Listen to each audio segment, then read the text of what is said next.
देश की राजनीति में बीजेपी के अच्छे दिन चल रहे हैं। जीत से प्रचंड जीत और प्रचंड जीत से असंभव को संभव करने वाले नतीजे। बीजेपी ने कदम कदम पर अपनी रणनीति और राजनीति बदली है। बीजेपी की चालों से विपक्ष की चालें कमजोर दिखती हैं। चुनाव का एक भी अवसर बीजेपी को राजनीति में विपक्ष के खिलाफ और मजबूत करता जाता है, इतना मजबूत कि विपक्ष भी असमंजस में कई बार बीजेपी के साथ आने को मजबूर दिखता है।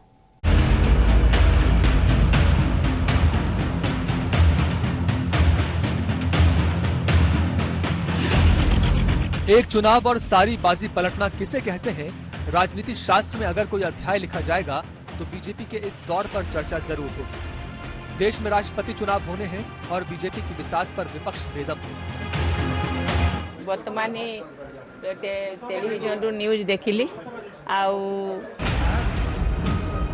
ममता बनर्जी के नेतृत्व में विपक्ष ने यशवंत सिन्हा को अपना साझा उम्मीदवार राष्ट्रपति पद के लिए घोषित किया।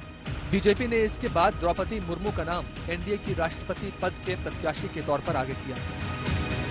लगभग 20 नामों पर हमारे यहाँ लंबे दौर की चर्चा हुई और चर्चा में सब लोगों के साथ बातचीत करते हुए कुल मिलाकर के ये बात सामने आई कि हमें प्रत्याशी के रूप में कोई पूर्व से ढूंढना चाहिए, भारत के पूर्वी क्षेत्र से ढूंढना चाहिए और हो सके और हमारा प्रयास हो महिला को हमको स्थान देना चाहिए।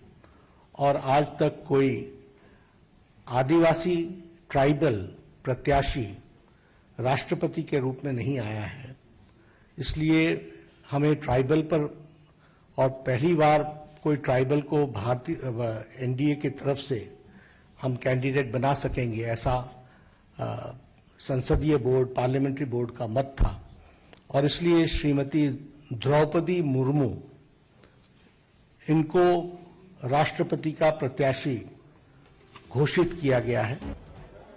द्रौपदी मुर्मू जी को शुभकामना भी देता, देश के प्रधानमंत्री को बधाई और धन्यवाद देता कि उन्होंने पहले भी अनुसूचित समाज के रामनाथ कोविंद जी को इस पद पे लाने का काम किया। हमारी पार्टी का सिद्धांत है, माननीय प्रधानमंत्री जी का जो एक ध्येय वाक्य कि समाज के अंतिम छोर में खड़े हुए व्यक्तियों तक शासन पहुंचना चाहिए, सरकार पहुंचनी चाहिए, सत्ता पहुंचनी चाहिए।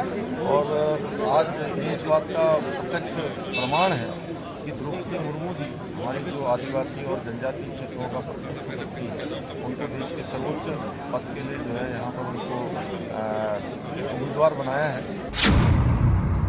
आदिवासी समाज से आने वाली द्रौपदी मुर्मू ऐसी उम्मीदवार हैं जिनके सामने विपक्ष का दांव और पकड़ लगातार ढीली पड़ती जा रही है।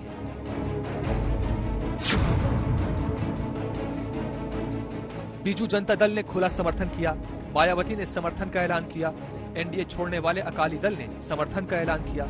सबसे चौंकाने वाली बात ये कि हेमंत सोरेन ने विपक्ष के माथे पर पसीना ला दिया है। सोचने वाली बात है कि राष्ट्रपति चुनाव के लिए वो अकाली दल एक बार फिर एनडीए को समर्थन दे रहा है जिसने किसान कानून पर पुराना गठबंधन तोड़ा, विधानसभा चुनाव भी अलग होकर लड़ा। मुद्दा कोई हो, नजदीकियां बढ़ती हैं तो वो राजनीतिक रास्ते में साथ चलने की गुंजाइशें भी बनाती हैं। 2024 तक फिर अकाली एनडीए साथ हो तो कोई बड़ा आश्चर्य नहीं। सबसे हैरानी वाली बात यह है कि ममता बनर्जी खुद कह चुकी हैं कि एनडीए प्रत्याशी की जीत हो सकती है और झारखंड के हेमंत सोरेन अमित शाह से मिलकर नई राजनीति का संकेत दे रहे हैं। बहुत सारी बातें हुई है, अभी जो आपने देखा अपनी आंखों से उसी को खबर बनाइए, बाकी चीजें आपको ब्रेक के बाद बताई जाएगी। कोई दुविधा में नहीं है, आपको बताएंगे ना। राजनीति अनिश्चितताओं का खेल है, लेकिन संकेत जरूर मिलते हैं। 5 साल पहले बीजेपी ने रामनाथ कोविंद को राष्ट्रपति का उम्मीदवार बनाया था, जिसके बाद नीतीश कुमार की एनडीए में वापसी हुई थी। इस बार कौन, ये देखना होगा।